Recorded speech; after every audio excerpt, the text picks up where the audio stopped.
하라고.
dusabe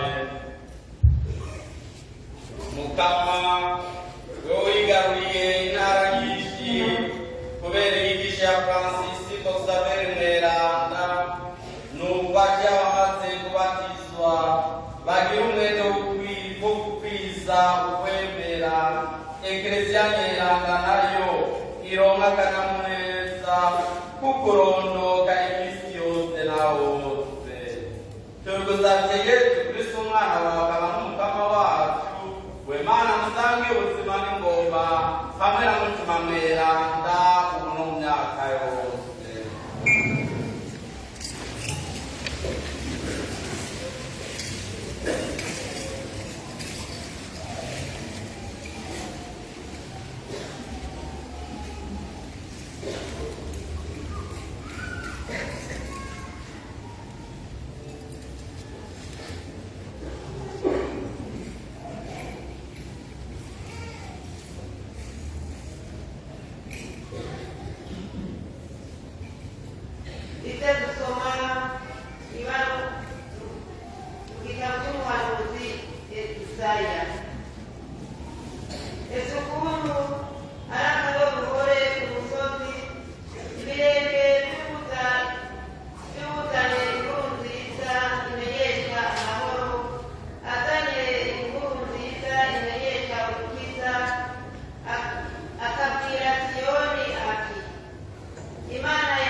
ntegerejwe noba nakwiciriye ntamenyesheje inkuru nziza iyo mba ari jewe nitoreye kugikora nokuyemwo impembo ariko ko atari jewe nacitoreye ibanga nemeye none impembo yanje niyihe nuko mu gukwiza inkuru nziza ntanga iyo nkuru nziza ataco nsaba kugira ngo sinigere ngurana ububasha bwanje ukumenyesha iyo nkuru nziza nyene egome naho ndi uwitegereja kuri bose narigeze umushumba wa bose kugira ngo ndushirizeho kuronka benshi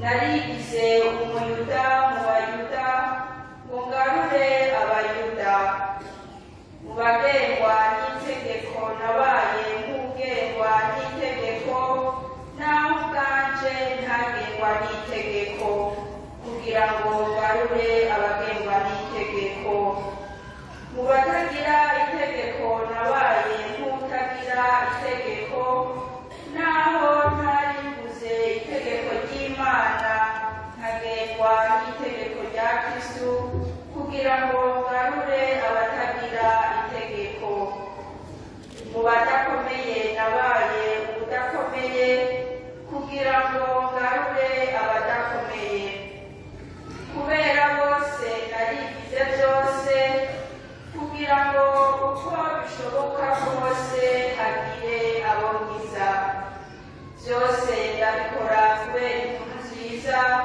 kugira ngo nturane mu byiza byayo iryo ni ijambo ry'Imana.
araheza ababwira ati ku isi yose mushikirize inkuru nziza ikiremwa cyose uzokwemera akabatizwa azorokoka utazokwemera azocibwa ibimenyetso bizoranga abazoba bemeye nivyo vyibi ku izina ryanje bazokwirukana amashetani bavuge indimi nshasha bafate inzoka mu minwe kandi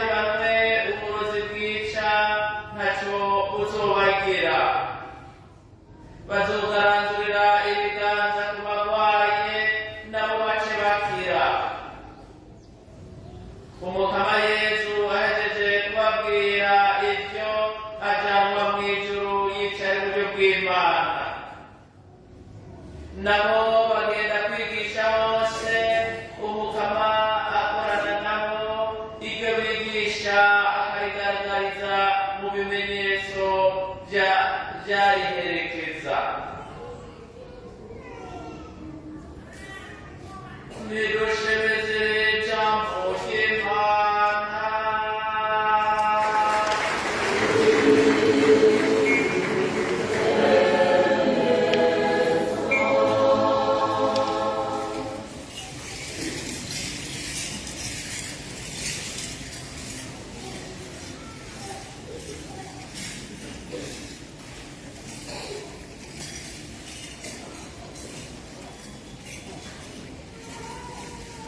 Ese ukuntu akarurahoye ibirenge by'abakwira imirambi bamenyesha inkuru nziza y'urukiza.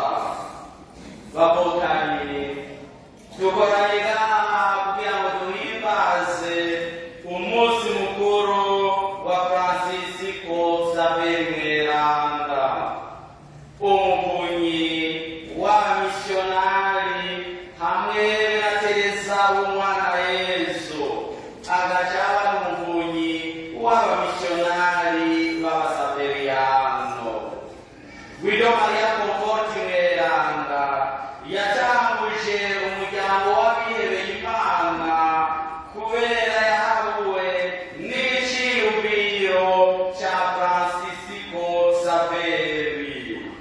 Amaze gusoma ivyerekeye ubuzima bwiwe, akabona ukuntu icamururungwamwo kwari uko ataramenya Yesu Kristo bomumenya, maze nawe Francisco agaca yitaba Imana.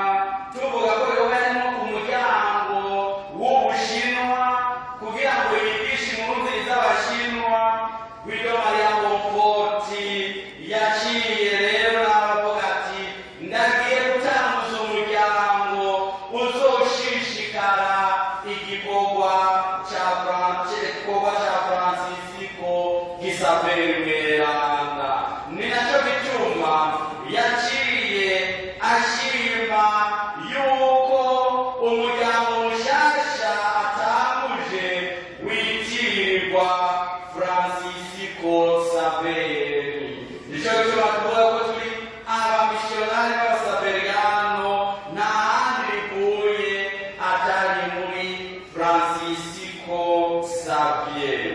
None rero bavukanye, uyu munsi tuje kugira ngo natwe dusabe umukama adufashe kugira ngo igishwarara caranze Francisco Xavier Mweranda kibandanye kituranga natwe mu buzima bwacu. Francisco Xavier Mweranda yavutse mu mwaka w'igihumbi kimwe amajana atanu na gatandatu mu gihugu ca Espanye. Nguyo rero afite imyaka 19 yaragiye mu Bufaransa kugira ngo yitegurire ibanga ry'ubusaseredoti. Maze amaze kweza ivyigwa vyiwe, aca aronka akazi ko kwigisha mw'ikoleje imwe y'i Paris mu Bufaransa, ari naho yaciye ahura n'umugenzi w'umugendanyi wiwe Inyasi Doroyora.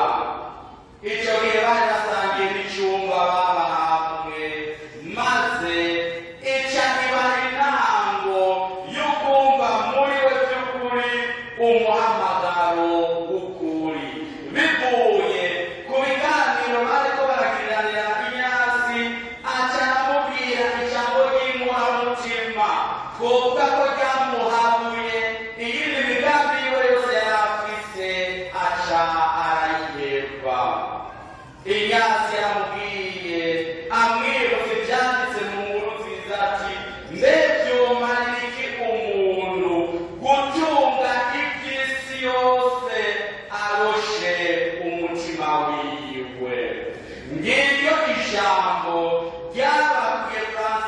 Saveri n'abacarumva muri we by'ukuri yuko iby'isi akwiye kubireba adakwiye kubikurikirana ahubwo yotorana ubutumwa bwo kuza kumenyesha inkuru nziza abantu kugira ngo nabo baze baronke urukiza. Francisco Saveri mweranda amaze kwakirwa mu ibanga ry'ubusaseredoti ngaho aciye muri we yifatanya na Inyasi w'Iroyora n'abandi bagenzi babo batatu batambuza nabo umuryango w'abihebeye Imana, bamwe tuvuga ko ari abagendanyi ba Yesu Kristo, abajesuite. Nguyu amaze rero kuja muri uwo muryango mushasha, wewe aciye arungikwa mu bihugu vyo muri Aziya kugira ngo agende kumenyesha inkuru nziza, kuko yari yarabonye yatawe yuko abantu bo muri uwo mugabane w'isi bataraterwa iteka ry'ukuronka abamisiyonari benshi kugira ngo nabo bamenyeshe rya zina risumba ayandi mazina yose. Amajambo twumvise mu gisomwa ca mbere umuhanuzi Izaya yatubwiye vy'ukuri araraba Francisco Saveri mweranda yaragenze ibirometero n'ibirometero n'amaguru, yaragize ingendo zimameze n'amezi ari mu bwato ariko arajabuka amabahari kugira ngo ashikire ibihugu vyo muri Aziya kugira ngo navyo biterwe iteka kwakira Yesu Kristo. Ingwara ziramukubita ariko aho hose ntiyigeze yidohora, wewe yavuze ati je nzopfira ku gikorwa, nzopfira ku butumwa bwo kumenyesha inkuru nziza. Nguyu yarazungurutse ibihugu bitari bike vyo muri Aziya, aciye yumva ko ahubwo mu Bushinwa hoho ngo ibara ryaguye kuko ntibaramenya Yesu Kristo. Aciye areba ubutumwa yari afise, aciye yibwirira nawe mu Bushinwa kugira ngo by'ukuri arokore imitima y'Abashinwa. Amagara ntiyamukundiye kuko yavuye aca yitaba Imana ataratangura ubwo butumwa bwiwe muri ico gihugu c'Ubushinwa, maze Imana nayo iraheza iramwakira mu bwami bwayo. Haraheza rero haraboneka abaca bashishikara ubwo butumwa bwo kumenyesha inkuru nziza. Francisco Saveri mweranda yari yatahuye neza ya majambo twumva mu gisomwa ca kabiri umutumwa Pawulo yandikiye Abanyakoreyini ababwira ati noba ndakwiciriye namenyesheje inkuru nziza. Kuri Francisco ukumenyesha inkuru nziza nibyo byamuha akanyamuneza muri we, kuko yashima ko Imana yonyine ibicishije mu bakiriye inkuru nziza. Ese ukuntu vyoba ari byiza abavukanye hamwe natwe rero twokwama twibuka batisimu twaronse yatugize abatumwa, maze natwe tukaba turangwa n'igishwarara cyo gukwira imirambi tumenyesha inkuru nziza y'ukiza bene wacu. Iyo nkuru nziza nta handi duhamagariwe kuyimenyesha atari ubwa mbere hajya tubaye. Tube abantu bamenyesha inkuru nziza y'amahoro, tube abantu batuma abandi bumva akanyamuneza muri bo, tube abantu aho bari baradushinga tukabandi botekanirwa mu buzima bwabo. Gutyo rero niho natwe twoba turiko turamenyesha inkuru nziza. Twumvise ko Francisco Saveri mweranda yari umusaseredoti, yari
bworoshe.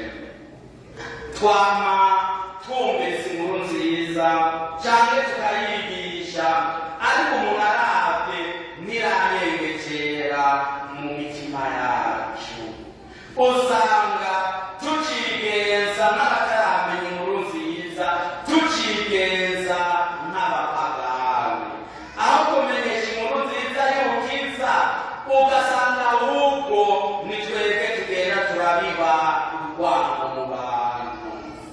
Ugasanga ni twebwe tugenda turateranya abandi, aho kunezerwa n'iyo abantu bikundaniye, aho kunezerwa n'iyo abantu batekanye, ugasanga twama turondera kubabyonga iminsi yose.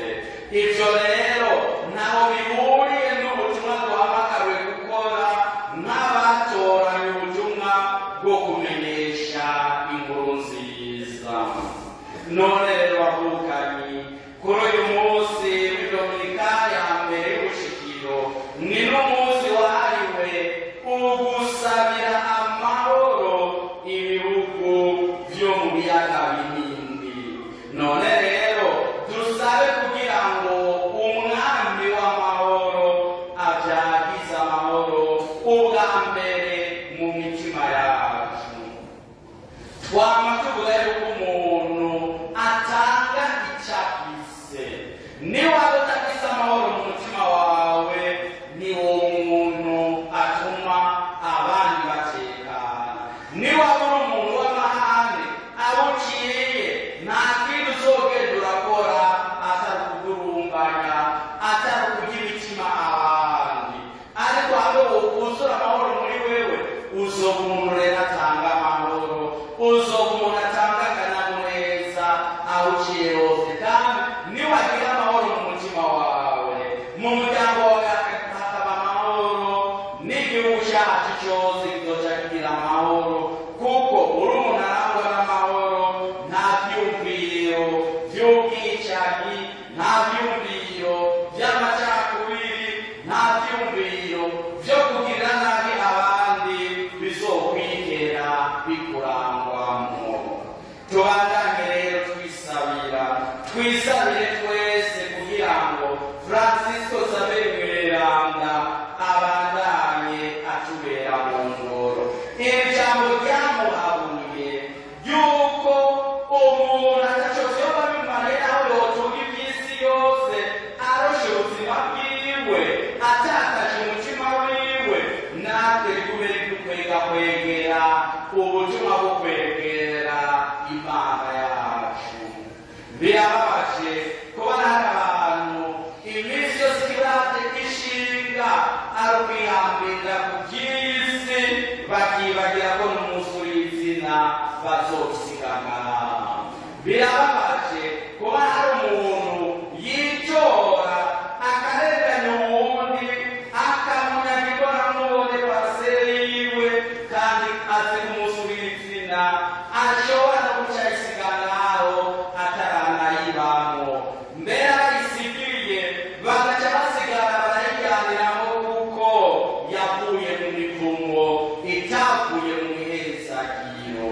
None bavuga ni kubera iki tutofata iby'isi byose dufise bidufashe natwe kugendera mu nzira igororotse, mu nzira y'abana b'Imana? Kubera iki tutosaba umugaba kugira ngo adufashe kwama dushima ibyo dufise, ntiturondere gucunga tubicishije mu nzira mbi, tubicishije mu kwiba cyangwa kurengana abantu, ahubwo dusaba umugaba duhezagize ibi dukwiye bishoboye gutuma dutekana, duheze dukomeze urugendo rwacu, maze umunsi w'ibitsina naho tuze dutora ubuzima buzokwamaho mu myaka n'imyaka. Amen. Francisco Mweranda.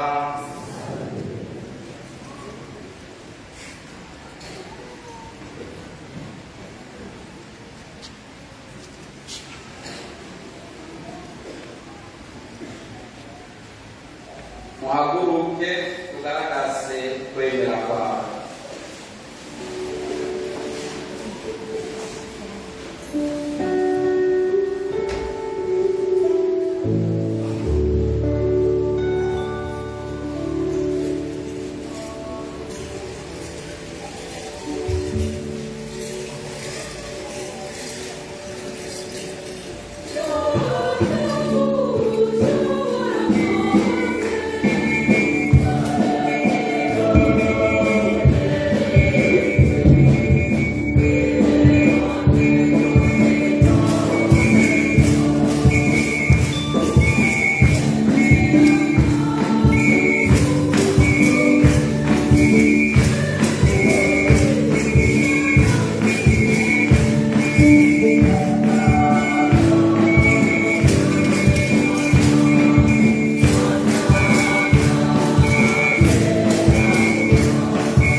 papa abepiskopi n'abo bose babunganira muri ubwo butumwa bahura ingabirano zawe ngo bashobore kuremesha urusho wabashinze mu kukwibutsa ko atayindi Imana igira icyo imariye abayizeye atari wewe.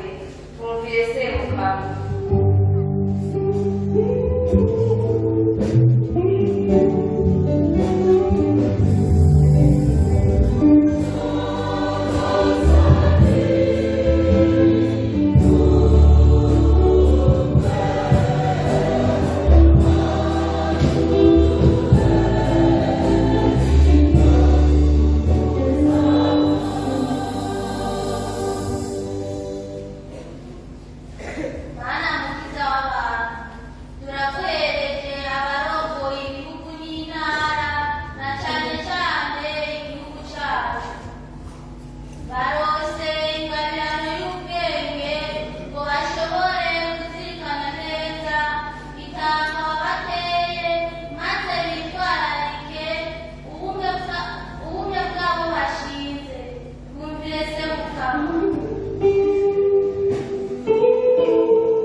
Tuzabye Yesu Kristu umukama wawe.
dusabe bene wacu kugira ngo ishikama ryanje ariryo rwanyu ishimwe n'Imana Data mushobora byose.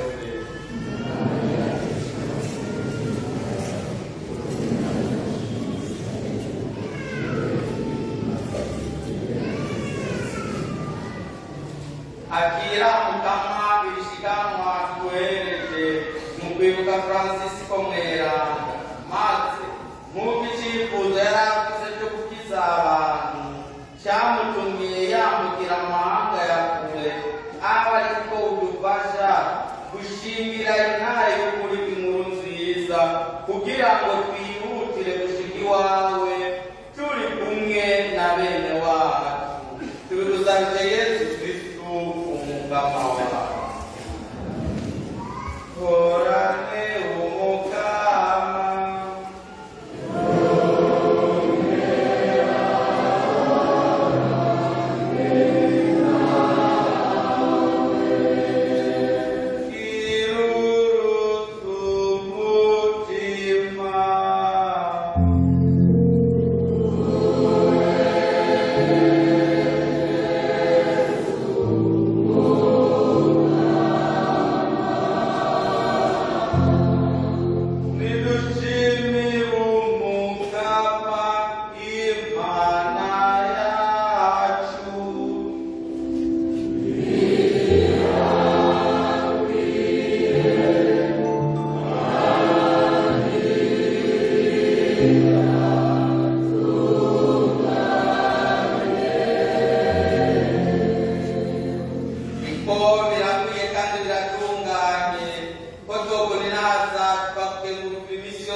birabereye ko twoshemeza urukundo rwawe rw'agatangaza rwagutse umushaka gukomorera kamere y'abantu bwa bweranda wari wabaremanye, ugashaka n'ubwo baronka bakiri ku isi kuri bya byiza uzotanga mu buzima bwo mu ijuru.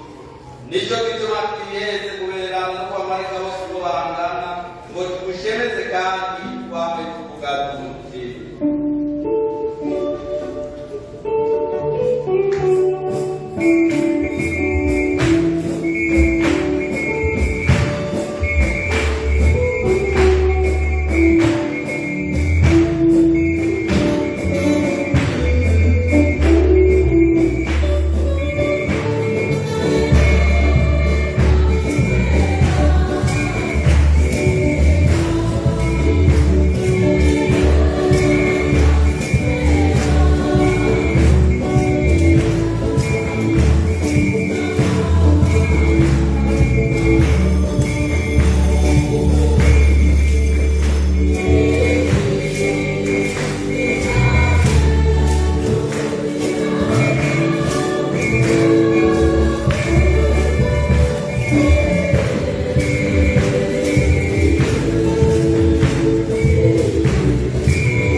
yang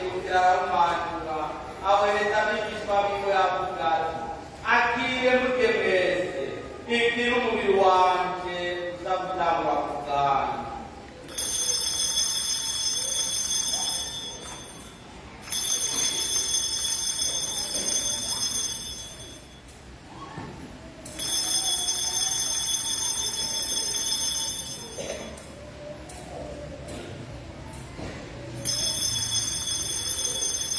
Mama tumekumburagira kwakundi akatangani siongera kuyenguka ayeleza bishwa biwe avuga akire munyo mwese iri kazi y'amaraso yanjye amaraso isezerano rishasha kandi rizovamaho aza gutezwa ku bwanyu kubwamisha abagizi b'icumuro ibyo murabigire mungihuka.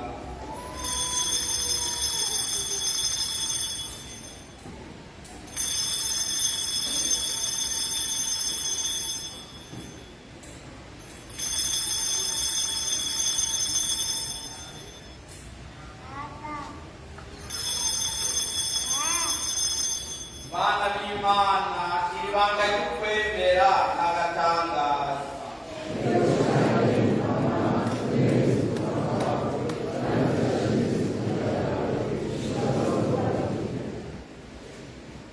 Niho rero Mukama tukugupa n'ugutuka k'umwana wawe twakwereka umugati w'ubuzima n'ikazi y'ubukiriro kanakenguruka kwaduteye iteka no kureba imbere yawe tukanimuka turatakambye dushimitse mu mutima mweranda dukoranirize hamwe aduhe umutima umwe ko dusangiye umubiri n'amaraso ya Kristo.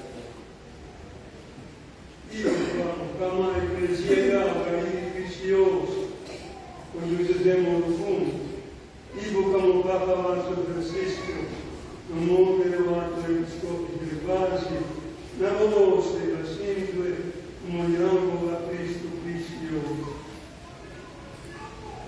Ivo Cacandi, o Cana dele acho chamando de emprego aqui cante de Pozu, Sansani, Elia, Tomquimana, Blandina, Nhauenga, Juliette, Nhauenga, Ana Maria Silva, Nhauenga. Ecco, Ivo Canambose, Amante Lucente Reisti, Batire, Iuaue, Banemus, Unhana. Natwebwe tulitakambye twese tuze dusangire nawe ubuzima budahera wame tukuri naza turi kumwe na Mariya muhimbazwa nyina w'Imana nebaze kumwera umukunzi wiwe n'abatumwa n'aberenda bose baje Kristo n'abatumwa bawe turi gusabye Yesu Kristo umukama wawe. Kuviwe hamwe nawe n'umuriwe nyene notebiteka gusengwa Mana Data mushobora byose hamwe n'umutima mutagatifu wongera uri natwe mu myaka yose.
ndabahaye amahoro yanjye nturabe ibicumuro byacu raba nyamwe kwemera kwa ekleziya yawe uyitabaza amahoro n'ubumwe maze ishaka ryawe rirambuke wewe nyine ubuzima n'ingoma mu myaka yose horana amahoro y'umugama.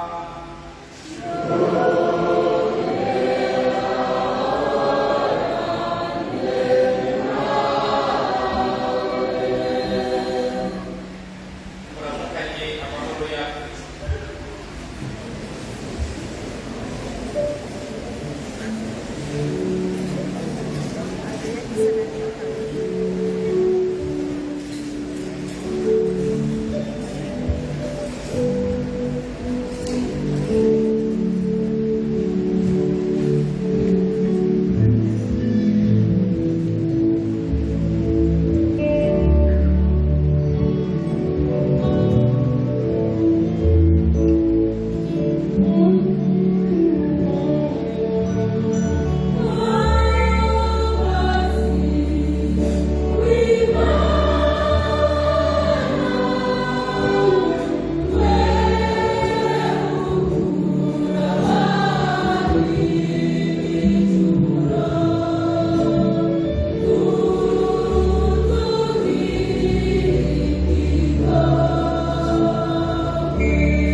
Yesu mweranda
Thank you.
dusabe.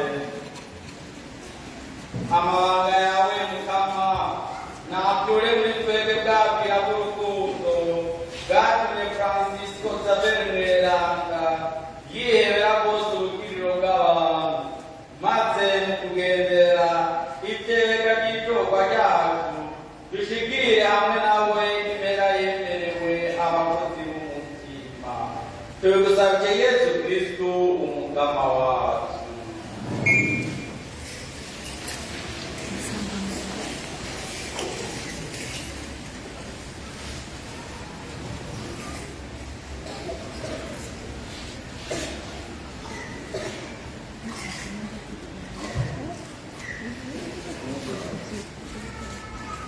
Dukomeze Ekleziya Muryango.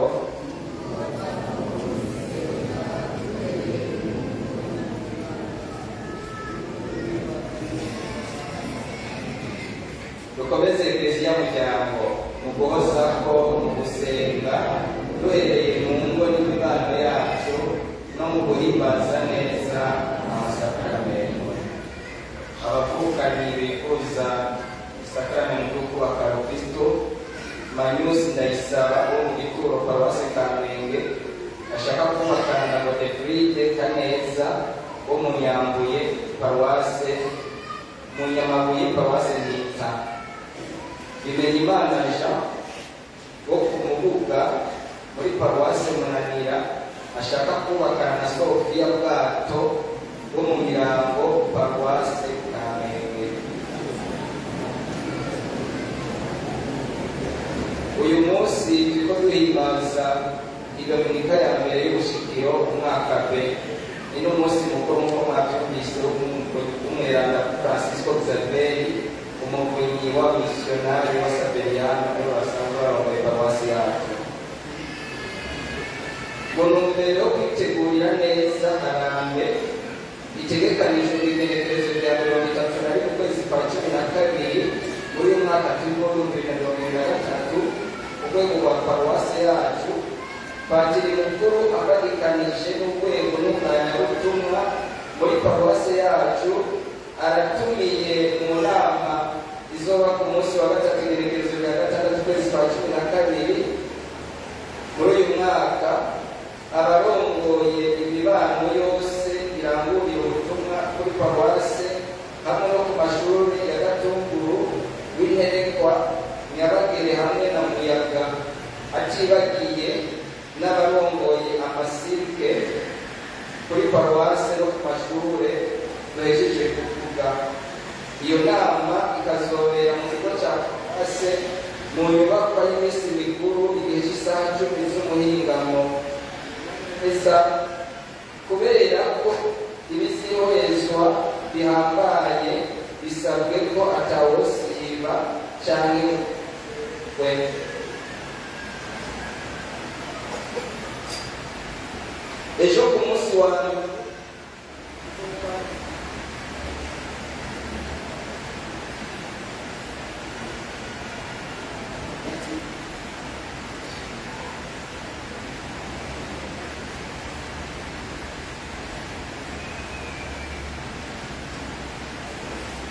ejo ku munsi wa mbere tuzokwandika ibisore n'inkumi bahejeje inyigisho z'urugeni.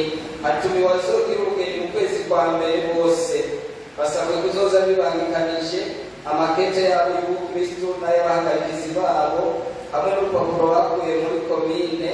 Azoba ari igihe cy'isaha 2 zo mu gitondo ku biro bya paruwase. Menya neza guhera ejo nyene ku munsi wa mbere gushika ku munsi wa 5 tuzokwandika abana b'inzoya bazobatizwa ku munsi wa 6 igenekerezo rya 16 ukwezi kwa 12 muri uyu mwaka turimo. Inyigisho y'ababyeyi n'abahagarikizi babo bana izociba ku munsi w'Imana igenekerezo rya 10 ukwezi kwa 12. Imisa ya mbere isohotse muri sale nimero 100. Ku munsi wa 5 hazoba inama y'abanyeshuri biga muri za kaminuza igihe cy'isaha 12 zo ku mugoroba. menya neza n'abashasha barahawe ikaze. Ku munsi wa gatandatu hazoba umwiherero wa Noheli ku ishuri rya Muyaga, imisa yaho mu gatondo isohotse. Kuri uwo munsi wa gatandatu nyene ngaha kuri paruwasi hazoba umwiherero wa Noheli ku baririmbira Imana, abasomyi b'ijambo ry'Imana, abakorezi, abatambira Imana n'intore, abari mu muhari wa scout, abari mu muhari w'abasaveri hamwe n'abajejwe umutekano mu isengero. Hazoba ari igihe cy'isaha 9:30 z'umuhingamo ngaha mu isengero. Bukeye bwaho ku munsi w'Imana uwo mwiherero uzocuba ku banyamihari n'imigwi basigaye. Abakuru b'iyo mihari n'imigwi bose basabwe kubyitwararika. Ku munsi wa gatandatu nyene ngaha kuri paruwasi hazoba misa y'umugeni isaha 7 no ku ishuri rya Nyabagere isaha 8. Ku munsi wa gatandatu igerekeranye n'ukwezi kwa 12 hazoba umwiherero w'ingendanye ngaha kuri paruwasi. Bukeye bwaho bazoca batanga amashikamamutima n'ay'umubiri ku ishuri rya Nyabagere mu misa yaho ya kabiri. Umugwi ukamenyekana uramenyesheje abakristu bose baronse amatestation n'abandi bose babyifuza ko hazoba akarago k'umuryango ku munsi wa gatanu igihe cy'isaha 11 zo ku mugoroba ni mu kigo cya paruwasi.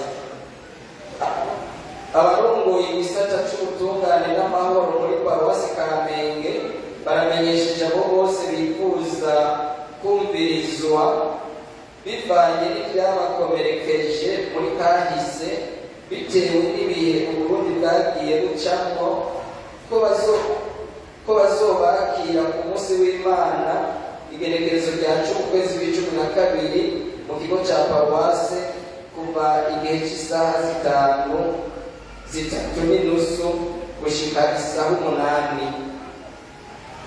Abazotegura ingoro y'Imana ejo ku munsi wa mbere n'abari mu mubano wa Yosefu Mweranda, ku munsi wa gatandatu umubano w'abakozi ba leta. Duhaguruke tugabane umunezero w'Imana.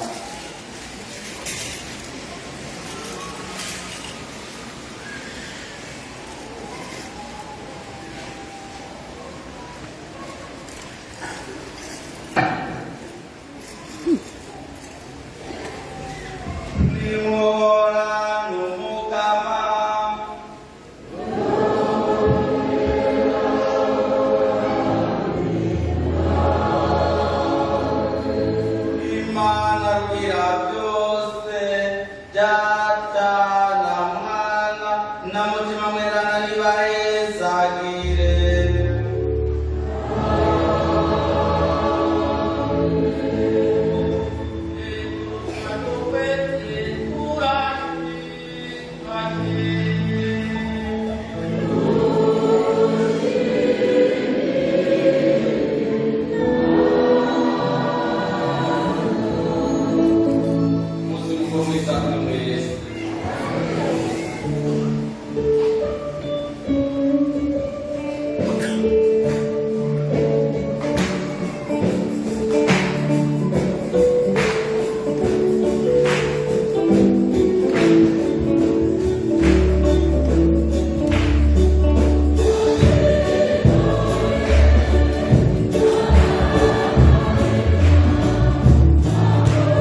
Xavier Mweranda, François